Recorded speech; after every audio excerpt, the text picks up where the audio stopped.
Há quem diga que casa é formada por tijolos, por alvenaria.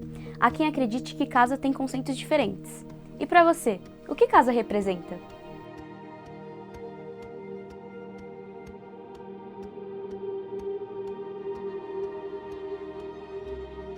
Imagine um lugar onde não existem fronteiras e todos os corações se unem, onde não existem barreiras que nos desconectam do eterno.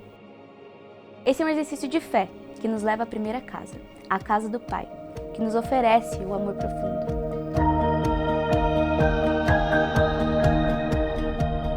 Esse amor não é nossa linha de chegada, mas nosso ponto de partida. É o vínculo mais profundo com o lar eterno, a nossa casa.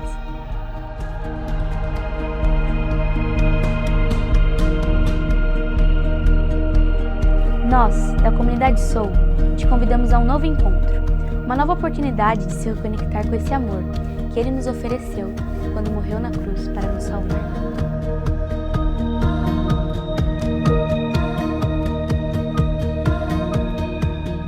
O Cristo que transforma a nossa casa com uma nova vida, transforma dando novas cores, alegrias, arrumando cada coisa em seu lugar, onde Ele é o centro da casa.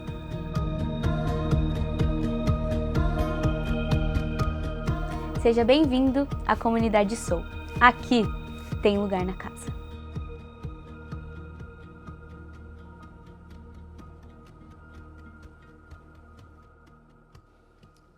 Quantos de vocês estão vindo aqui pela primeira vez? Legal, sejam muito bem-vindos. Como a Dani e o Júlio comentaram, nós estamos tendo uma série de pregações ao longo desses meses. E hoje é o nosso terceiro sábado da série. E a gente tem uma música tema, que nós estamos cantando já desde os últimos 2 sábados. Então, gostaria de convidar a você que está vindo pela primeira vez a aprender e cantar conosco. E você, que já é de casa, que já esteve aqui nos outros 2 sábados, que vocês também cantem essa música com a gente. Uma música que fala sobre esperança, sobre uma transformação que Cristo pode fazer na minha e na sua vida. Vamos nos colocar de pé?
Encontrarei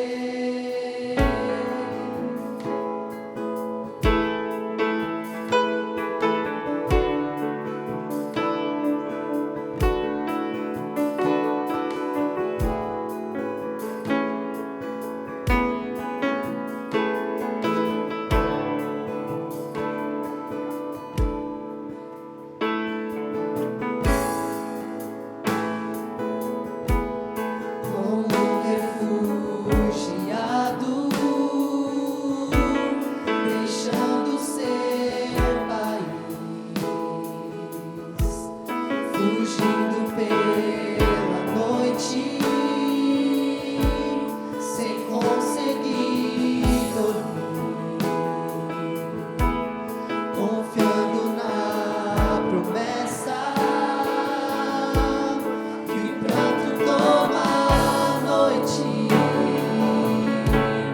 mas logo vem o dia e gritos de alegria ecoarão, pois se tudo mudou em Cristo, eu sou mais do que sou. Pra trás eu deixo o homem que fui e as casas que eu construí longe de ti.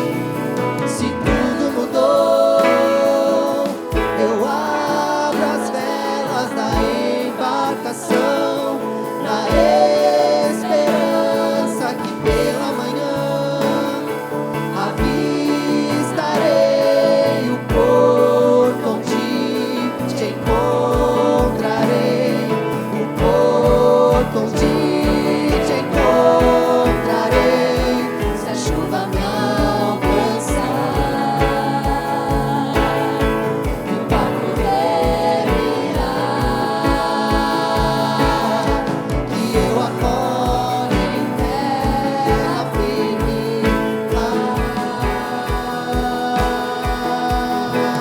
Gostaria de ouvir vocês. Se tudo mudou,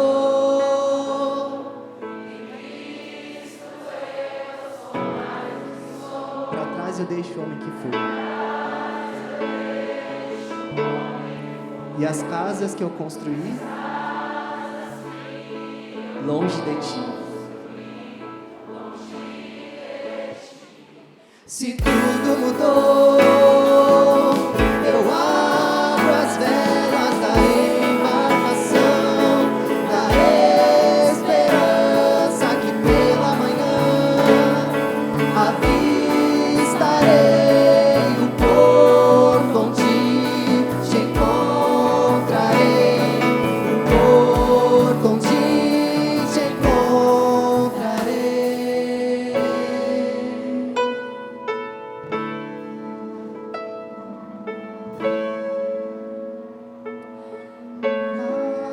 Mais perto quero estar, meu Deus, de ti.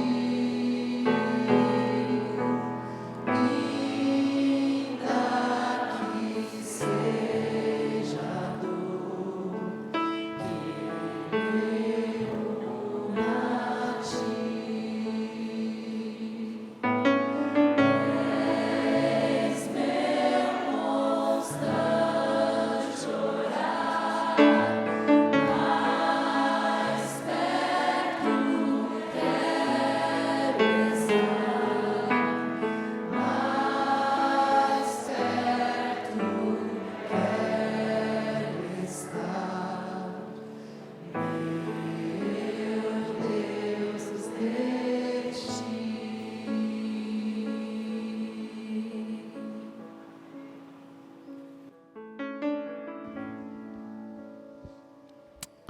Vamos orar. Senhor nosso Deus, Pai de amor e misericórdia, a gente está aqui abrindo o coração, Pai, te pedindo ajuda para deixar para trás o homem que a gente foi e as casas que a gente construiu longe do Senhor. A gente quer deixar para trás, Senhor, talvez aquilo que pesa o nosso peito, que nos culpa, e viver em novidade de vida ao lado de Cristo Jesus. A gente vai abrir a Tua palavra, que seja o Senhor mais uma vez a falar ao nosso coração, em nome de Jesus, amém, amém.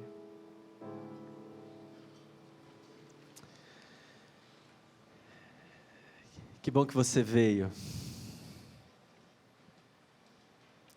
Você está bem? A gente começou uma jornada aqui, há 2 sábados atrás, uma trilha, a qual a gente denominou a Trilha do Reino. E lá a gente começou a falar sobre o começo, as bem-aventuranças. Um Cristo que se assenta no monte e ensina. Ali, a gente falou da importância de caminhar, de marchar, independente das lutas e das dificuldades da vida. Semana passada, o pastor Ranieri estava aqui, falando sobre o sal e a luz. E o nosso chamado para fazer a diferença com as pessoas que a gente convive. Hoje, cara, hoje é um dia difícil. Hoje talvez seja a porção do Sermão do Monte, meu amigo Nicolas, que é difícil de falar, é difícil de viver, ela é difícil por si só. Jesus fala nessa porção, ele fala coisas duras, como por exemplo, se tua mão direita, e você conhece, né? Te faz pecar, corta ela fora. Ele fala coisas duras, como se alguém te der um tapa na tua face direita, como explicar isso? Como viver isso? Essa sessão, ela é uma sessão tão difícil, que a hora que eu vi, eu pensei, amigo, não vai dar. Assim, pastor, será que não pode ser você falar isso aqui, não? Ele fala coisas, por exemplo, se você cirou no seu coração, saiba, você já está sujeito a julgamento, e a morte começa aí. E de todas as dificuldades, de todos os desafios, e se a gente colocar e elencar, quais são as coisas mais difíceis de ser discípulo de Cristo, de seguir a Jesus, olha, eu acho que essa é top 10. E o Marcelo falou aqui, como é difícil amar o inimigo. E ele encerra falando sobre perfeição. Você quer ser perfeito? Dá vontade de chorar, né? Fala assim, cara, eu não sei se vai dar, não. E eu passei a semana tentando digerir isso. Como tem sido para você a sua prática diária da interpretação da lei? O tema central aqui é a lei. E Jesus, ele começa falando sobre a sua autoridade em relação à lei. Ele fala assim, olha, eu não vim revogar. Também um verso conhecido. Como quem diz, olha, eu não vim aqui para apagar aquilo que vocês ouviram. Eu não estou aqui para revogar a lei, o Antigo Testamento, os profetas, nada disso. Está tudo bem, isso é importante e é válido nos dias de hoje. E ele diz assim, eu vim para cumprir. Inclusive, nessa mesma porção ele diz, se alguém tirar um tio, ou a menor das letras dos mandamentos, que seja, é culpado. Porque na verdade, a lei vai se cumprir, se colocando como aquele, o Cristo, que veio para cumprir a mais difícil de todas as leis, o salário do pecado é a morte. Ele está se colocando de forma autoritativa sobre a lei. Ele diz, no final dessa porção,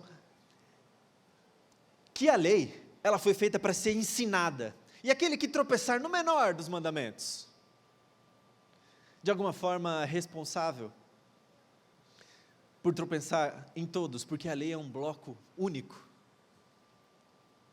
E ao final dessa sessão, ele fala um verso que eu queria que você lesse comigo, e talvez seja um dos mais importantes, Mateus, capítulo 5,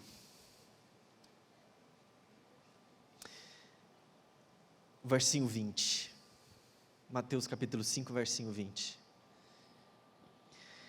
diz assim, porque vos digo, que se a vossa justiça não excederem muito a dos escribas e fariseus, jamais entrarei no reino dos céus. E então, ele começa a falar sobre a lei. A vossa justiça não excederem muito a dos escribas e fariseus. Sabe qual que é o papo aqui? O papo aqui é sobre justiça. Havia um grupo de pessoas que interpretavam a lei O nome deles, escribas e fariseus. E ao interpretar a lei, sabe o que eles faziam? Eles, de alguma forma, falavam sobre uma justiça que estava dentro deles. Jesus está falando assim, olha, a justiça de vocês tem que exceder. Todo mundo aqui tem o desafio de interpretar a lei, porque a gente quer trazer isso para a nossa vida, para o nosso cotidiano. E existem duas maneiras de se interpretar, ou duas justiças.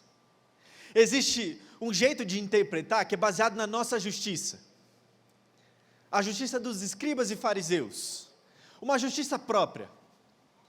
Inclusive, Jesus já tinha falado dessa justiça, quando ele fala assim, bem-aventurados os perseguidos por causa da justiça do reino.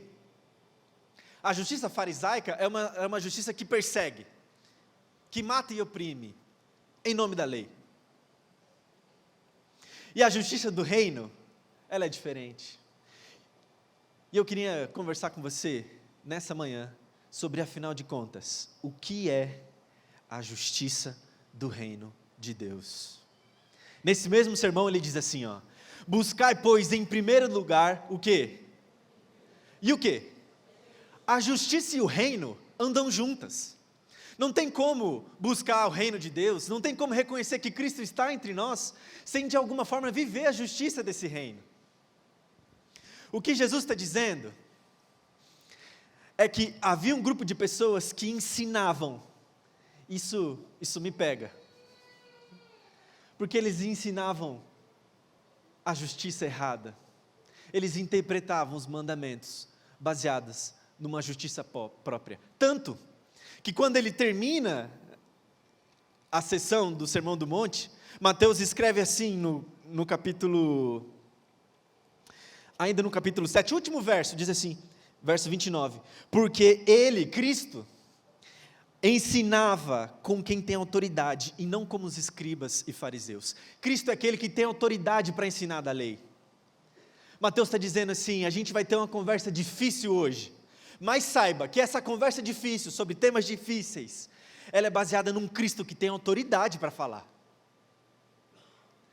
A conversa é difícil sim, e a gente vai falar sobre adultério, a gente vai falar sobre morte, a gente vai falar sobre perseguição, a gente vai falar sobre ódio e vingança, que são os principais temas. Mas saiba que essa conversa é baseada num Cristo que tem autoridade para ensinar, porque Ele é o cumprimento da lei, porque Ele é o Cristo que diz que tudo vai se cumprir. Afinal de contas, a pergunta central de hoje é, qual é a nossa justiça? Porque todo mundo aqui, inclusive eu, a gente exerce a nossa justiça, diariamente. Uma justiça sobre coisas que a gente quer que as pessoas façam com a gente, quando a gente diz, fulano não foi justo comigo. E uma justiça que a gente oferece para as pessoas. O tempo inteiro a gente lida com a ideia de justiça nos mandamentos de Deus. E a pergunta continua, afinal de contas, como é, onde está a base da nossa justiça? Seríamos nós aqueles que promovem a justiça do reino, ou aqueles que promovem a justiça dos escribas e fariseus? Qual é a diferença dessas duas justiças? Cristo então começa a falar, e eu queria falar sobre 4 diferenças, 4 importantes diferenças, que são claras para mim, nesses textos que se seguem. A primeira diferença, o lugar da justiça. Jesus diz que a justiça do reino, apesar da gente se preocupar com aquilo que eu faço ou deixo de fazer, com aquilo que os outros veem, a justiça do reino não está necessariamente naquilo que os outros veem. A justiça do reino está no coração. Ela nasce no coração. E é por isso que a primeira coisa que ele fala é sobre ira. E a ira acontece aqui dentro, do nosso peito. Ele fala, por exemplo, e conta uma história, de uma pessoa que vai e chega no altar para fazer uma oferta. Vamos ler? Essa história é boa. Ele conta uma ilustração. É a primeira, verso 23. Se, pois, ao trazeres ao altar a tua oferta, e ali te lembrares de que teu irmão tem alguma coisa contra ti, deixa perante o altar a tua oferta, vai primeiro e reconciliar-te com teu irmão, e então, voltando, faz uma oferta. Jesus, ele sempre faz assim, nas 6, e são 6, tá? Ele fala do não matarás, ele fala do não adulterarás, ele fala sobre o adultério, ele fala sobre a sua palavra, seja seu sim, hoje está difícil, hein? Seu sim, sim e não, não. Ele fala sobre vingança e ele fala sobre amor. 6. E ele sempre fala assim, ó, vocês ouviram o que foi dito, tipo um refrão, sabe? Vocês ouviram a cultura popular, eu porém vos digo. E ele conta uma ilustração, ele explica. É sempre esse o método dele explicar. Olha, vocês ouviram o que é a cultura, e ele cita 2 mandamentos, né? Adultério e morte. Mas ele cita também coisas do dia a dia, da cultura. Como, por exemplo, vocês ouviram o que foi dito, olho por olho, dente por dente. E quando ele vai contar uma história, e ele vai ilustrar, essa é a primeira. Ele diz assim, olha, se a pessoa está ali para fazer oferta, e vier dentro dela o sentimento de que ela precisa se acertar com alguém, o que ela tem que fazer? Ela deixa a oferta e vai se acertar com essa pessoa. O locus, o lugar da justiça do reino, o lugar onde nasce a ira, onde começa a morte, o lugar onde começa essa lembrança da necessidade de se reconciliar.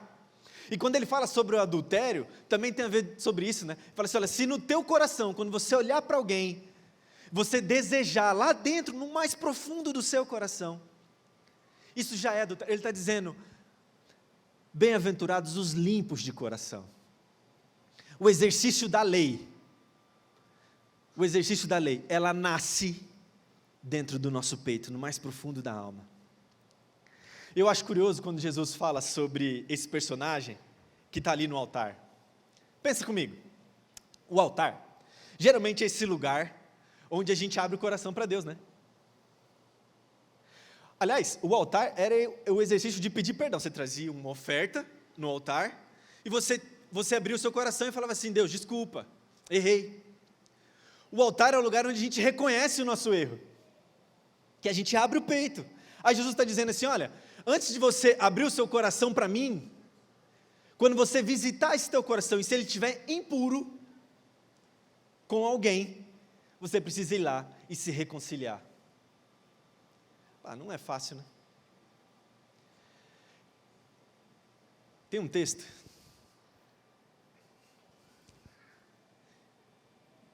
é um texto que está no livro O Maior Discurso de Cristo,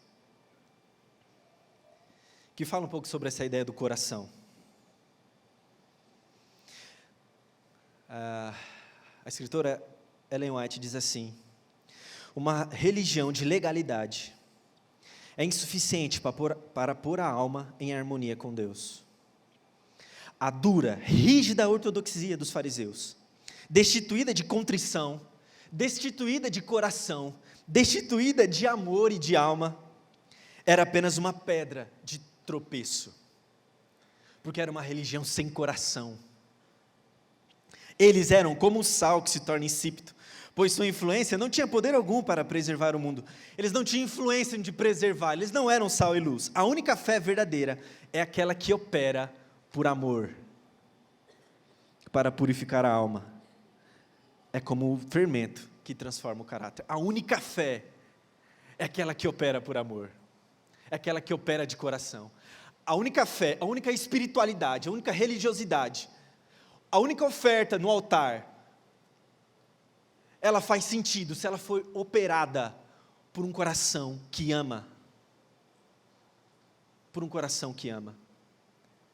É o oposto da ira, é o oposto da morte. Jesus coloca em paralelo, e ele fala assim, deixa, se uma voz vier, você está lá fazendo oferta, e uma voz vier sobre você, deixa, e haja, movido pelo amor. E aqui eu já emendo a segunda característica da justiça do reino. Jesus fala algo que para mim também é difícil. Ele fala sobre pressa, o senso de urgência e sobre intensidade. Nessa história, ele fala assim, larga o que você está fazendo e vai lá resolver. E quando a gente pensa em perdão, quando a gente pensa em se acertar, ele usa inclusive a palavra adversário. Ele fala assim, não é necessariamente se acertar com a tua mãe, se acertar com o teu pai, se acertar com alguém que você gosta. Também é difícil, não estou dizendo que é fácil. Mas às vezes você está morando na casa com a pessoa, não tem muito o que fazer. Fala assim, é se acertar ou dormir no sofá. Mas Jesus está dizendo, olha, eu estou falando para vocês se acertarem com o adversário. Com aquela pessoa que talvez seja mais distante. E ele fala assim, abandona na hora.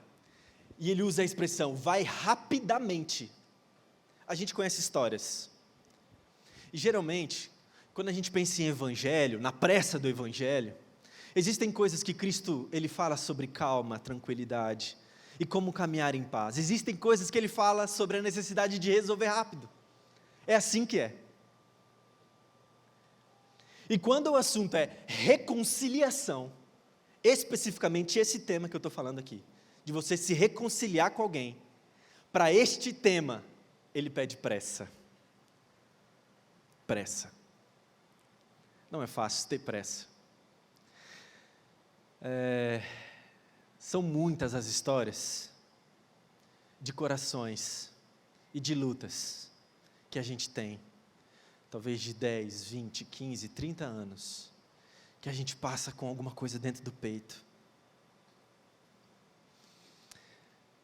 É como se ele dissesse, o ministério da reconciliação é o ministério do reino de Deus e da sua justiça. A justiça de Deus, ela é uma justiça que reconcilia, e os seus seguidores são esses. E quando ele fala de intensidade, o mandamento seguinte traz um pouco dessa característica.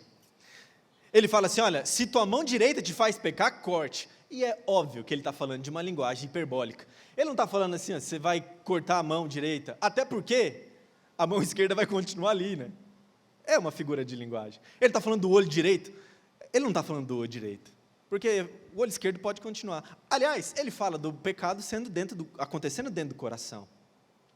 O assunto aqui não é sobre cortar partes do corpo, não faz sentido. O assunto aqui é não deixar se espalhar. Esse é o tema. É preciso ter coragem, é preciso agir com rapidez, para que não se espalhe. Esse é o ponto do Cristo.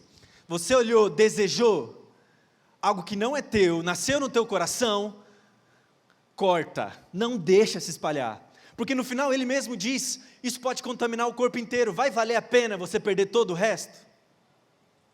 Vale a pena perder tudo? Então, perde aquilo que você sabe que precisa perder. Corta, o mais rápido possível. E também não é fácil. Existe um senso de urgência, uma linguagem hiperbólica. Ele está aumentando tudo. Inclusive ele fala do fogo do inferno, ele usa expressões pesadas, para trazer seriedade ao assunto.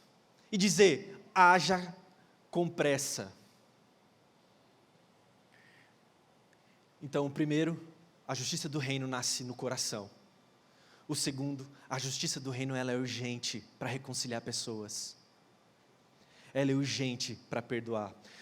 A primeira, e eu vou abrir um parênteses aqui sobre o perdão, tá? A primeira cena de erro ou de perdão, em que Cristo vai trabalhar, logo depois do Éden, são a história de dois irmãos, Caim e Abel. Você deve lembrar da história. Um oferece o que era bom e outro oferece o que não era. Diz o texto bíblico que, para mim, uma das chaves do perdão é quando o Caim, diz o texto, ele se ira, porque a oferta dele não foi aceita, ele sente ira no coração, que é justamente o nosso tema. O anjo, Deus aparece e diz assim, se você proceder bem, você não vai ser aceito? Às vezes a gente acha que o perdão é sobre algo que eu preciso sentir, mas na verdade o perdão é algo que eu preciso fazer. Deus pergunta assim, se você proceder bem, se você voltar lá e fazer o que é certo, você vai ser aceito. Então, é como se ele dissesse, ao invés de ficar rodeando em torno da culpa, ao invés de tentar procurando, desculpas, volta exatamente no ponto onde você errou, onde eu errei, onde a gente erra, e conserta. Você vai ser aceito. Existe aceitação. E é por isso que ele está falando assim, volta depressa a conversar com a pessoa. Porque o evangelho do Cristo, a justiça do reino, ela aceita o perdão. A justiça do reino aceita. É um mover-se em direção ao outro. A terceira característica da justiça do reino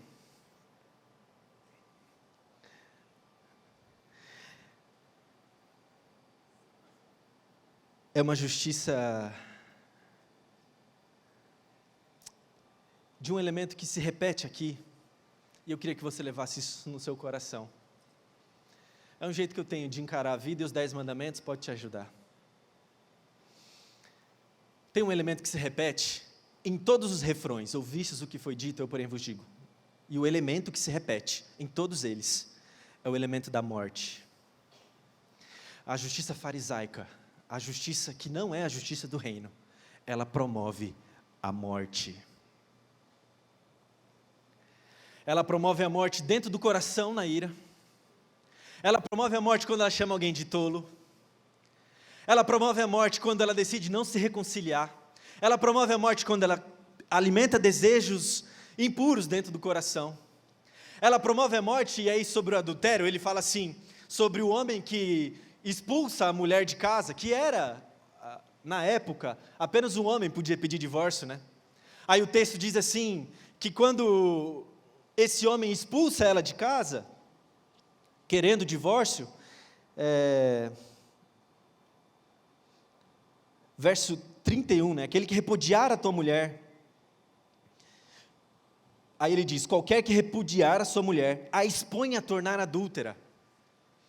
Ele está dizendo assim, a gente promove a morte todas as vezes que a gente, de alguma forma, expõe a outra pessoa a errar. E ele está citando uma situação do casamento para dizer que o marido, quando ele expulsa a mulher de casa, está expondo ela a um erro.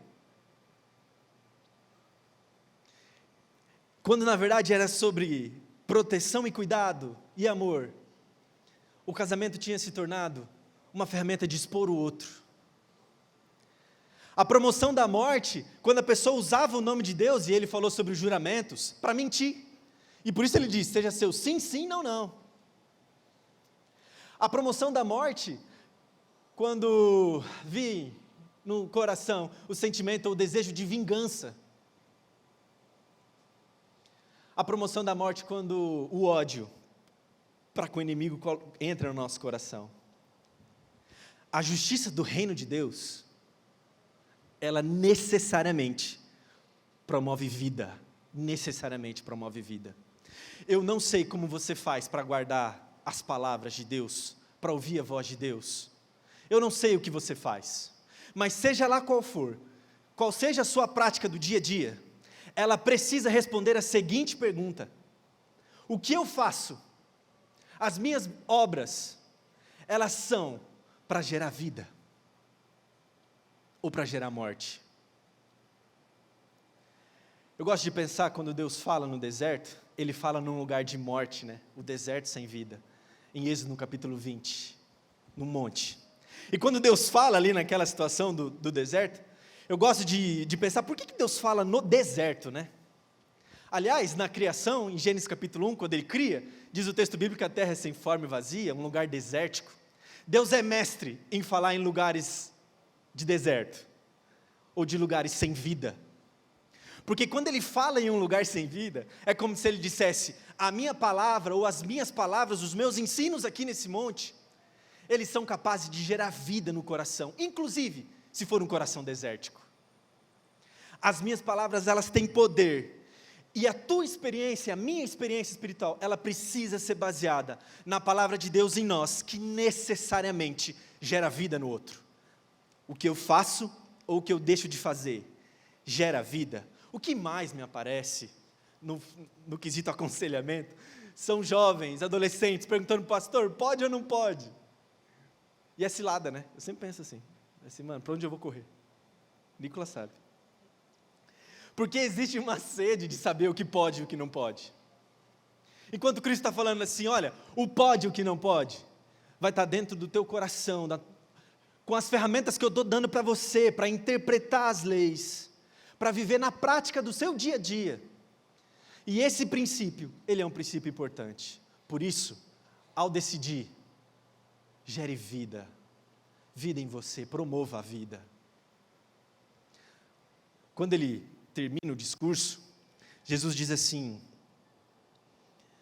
verso 45, quando ele fala sobre amar os inimigos, para que vos tornei filhos do vosso Pai Celeste, porque Ele faz nascer o sol sobre bons e maus, e chuva sobre justos e injustos. Ele está dizendo assim, a chuva e o sol caem sobre todos.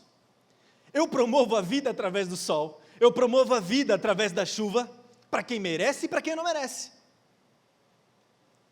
E a gente?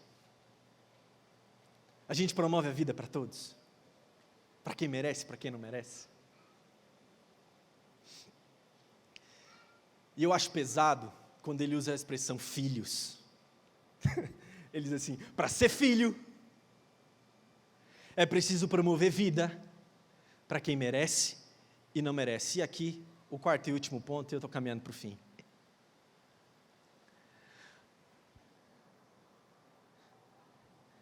A justiça do reino, eu disse, é uma justiça que nasce dentro do coração. É uma justiça que tem pressa para que a gente decida. É uma justiça que promove a vida. E por fim, o quarto e último ponto, e talvez mais difícil, a justiça do reino, ela não segue a minha lógica meritocrata. Ele fala, se alguém te bater no rosto, oferece o outro, porque não é sobre olho por olho, dente por dente. Na verdade, essa lei, olho por olho, dente por dente, está escrita em Deuteronômio por Moisés, porque o texto bíblico usa essa expressão, que é uma lei popular, que era uma lei popular, para que a justiça ela não fosse nunca superior. Então, tipo, se alguém arrancou o seu dente, não pega pesado com ela, não dá não mata ela. Era como se fosse uma preservação. Jesus não está dizendo nem sobre preservação. Ele não está dizendo, olha, você tem esse direito. Ele está dizendo, oferece o outro lado do rosto. E eu quero abrir um parênteses aqui para falar sobre violência.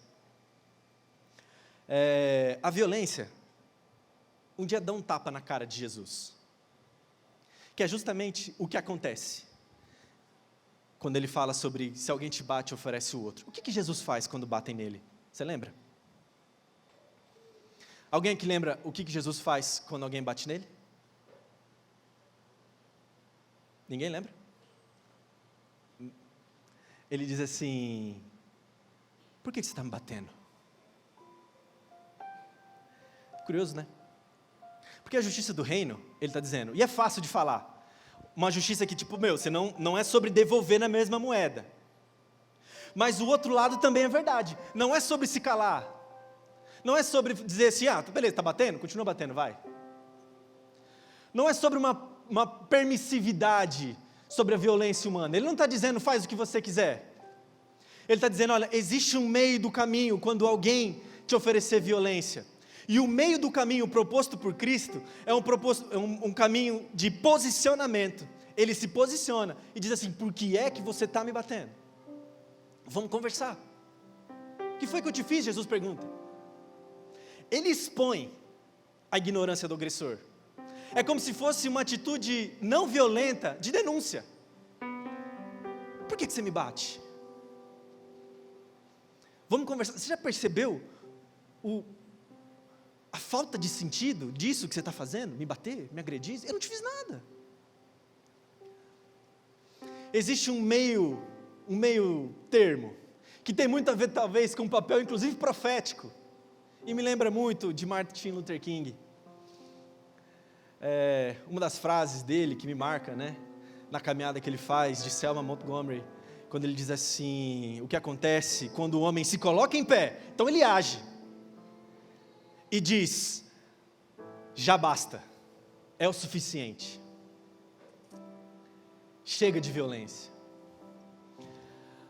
Cristo convida a gente, e a justiça do reino, ela não é a justiça farisaica, ela é a justiça de quem olha além, e expõe, através do amor,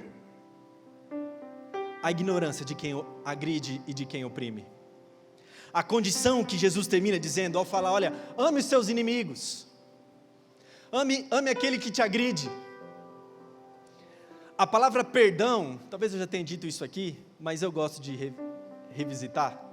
Quando Jesus está na cruz, ele diz assim: Pai, perdoa eles porque eles não sabem o que fazem. E a palavra perdão aqui é a palavra aphes em grego. E ela é traduzida no livro de Lucas como um verbo deixar. Jesus não está dizendo assim: Pai, esquece o que eles estão fazendo porque eles estão me batendo e, enfim, põe debaixo do tapete, faz vista grossa para isso aqui. Ele não está dizendo isso. O que ele está dizendo é assim: Pai, deixa eles, dá um tempo para eles, porque vai que eles se encontram. Os filhos do reino, eles de alguma forma promovem a ideia de uma segunda chance, inclusive para aquele que é o inimigo. A última fala desse livro, O Maior Discurso de Cristo, é uma fala que mexeu comigo. Os filhos de Deus, aqueles que são pacificadores, porque herdarão o reino. Os filhos de Deus que lutam contra as intenções do coração, contra a ira, o desejo. Os filhos de Deus. Os filhos de Deus que de alguma forma são ágeis em restituir, em devolver, em reconstruir aquilo que foi perdido. Os filhos de Deus que promovem a vida. Os filhos de Deus que buscam amar, inclusive aqueles que não merecem, porque o sol nasce para todos. Os filhos de Deus. Eles não conquistam esse título por posição terrena, ela diz. Os filhos de Deus não conquistam o título porque nasceram em uma família importante de sangue azul. Os filhos de Deus não conquistam esse título por sua nacionalidade, ela diz.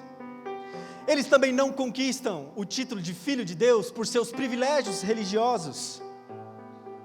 O que prova que o discípulo é filho, que ele é membro da família de Deus, é uma coisa só: é o amor. Mas não é um amor qualquer, ela diz. Ela fala, é um amor que envolve toda a humanidade.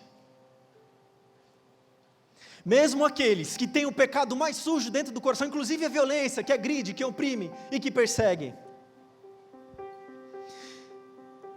eles vão corresponder, segundo ela, à bondade de Deus através de você.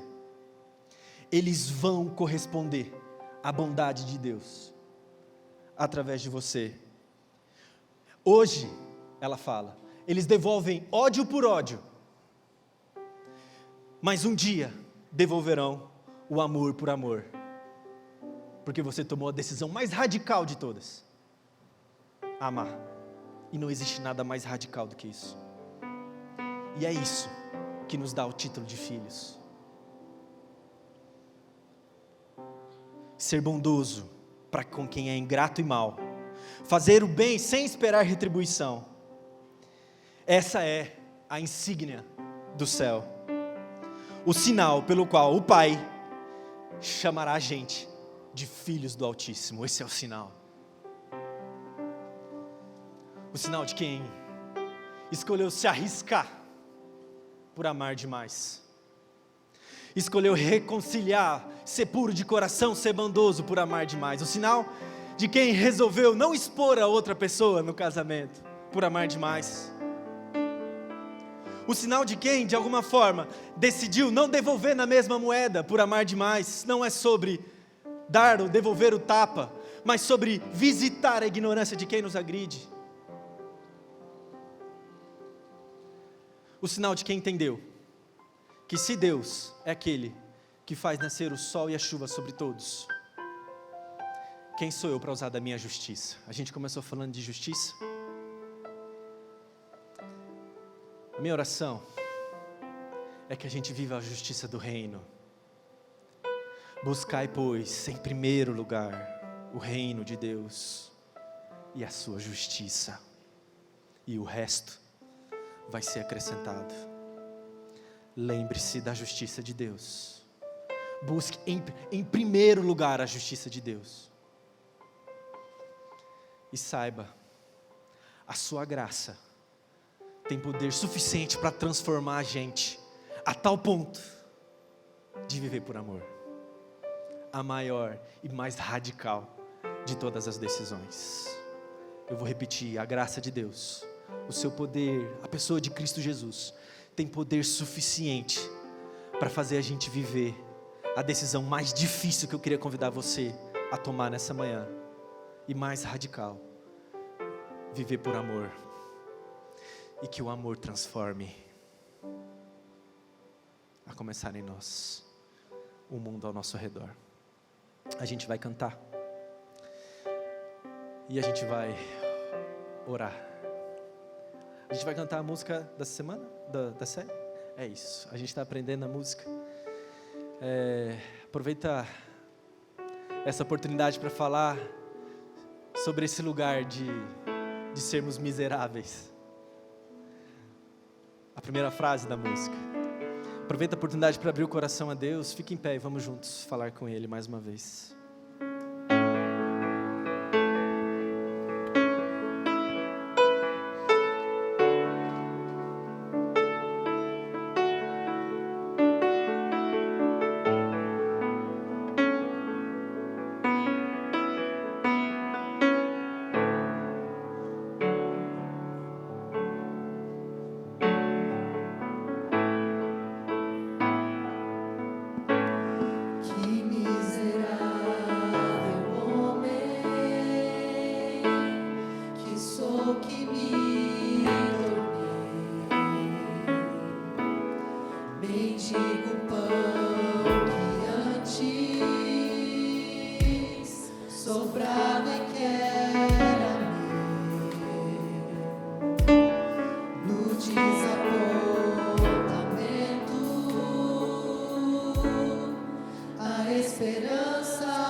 Cristo eu sou mais do que sou.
Vamos orar.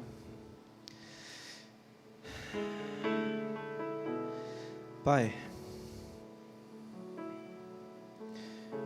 quando a gente olha para o Senhor, em meio às decisões difíceis, para um Cristo que faz a chuva cair sobre todos, o sol nascer sobre todos, que promove a vida, nasce uma esperança no nosso coração. A esperança de que a despeito de quem somos, ou dos nossos erros, ou do quão longe fomos, ou do quão miserável a gente é, o Senhor é aquele que pode transformar essa terra deserta do nosso coração em um lugar de vida. Por isso, Deus, nos transforma mais uma vez, e que a gente promova a vida no olhar, que as nossas mãos promovam vida, que o nosso coração seja limpo, porque a gente quer um dia ver a Tua face. Ajuda a gente, Pai, a caminhar nessa terra, não promovendo a vingança, o ódio ou a mentira, mas que a gente possa promover aquilo que faz com que o Senhor nos chame de filhos, que a gente promova o Teu amor, porque o Senhor nos amou primeiro. Cuida de cada um de nós, que o Senhor nos abençoe e nos guarde, que o Senhor faça resplandecer o Seu rosto sobre cada um de nós, e que sobre os Teus filhos, sobre o Teu povo, o Senhor levante o Teu rosto e nos conceda a Tua paz, em nome de Jesus. Amém e amém. Graça e paz.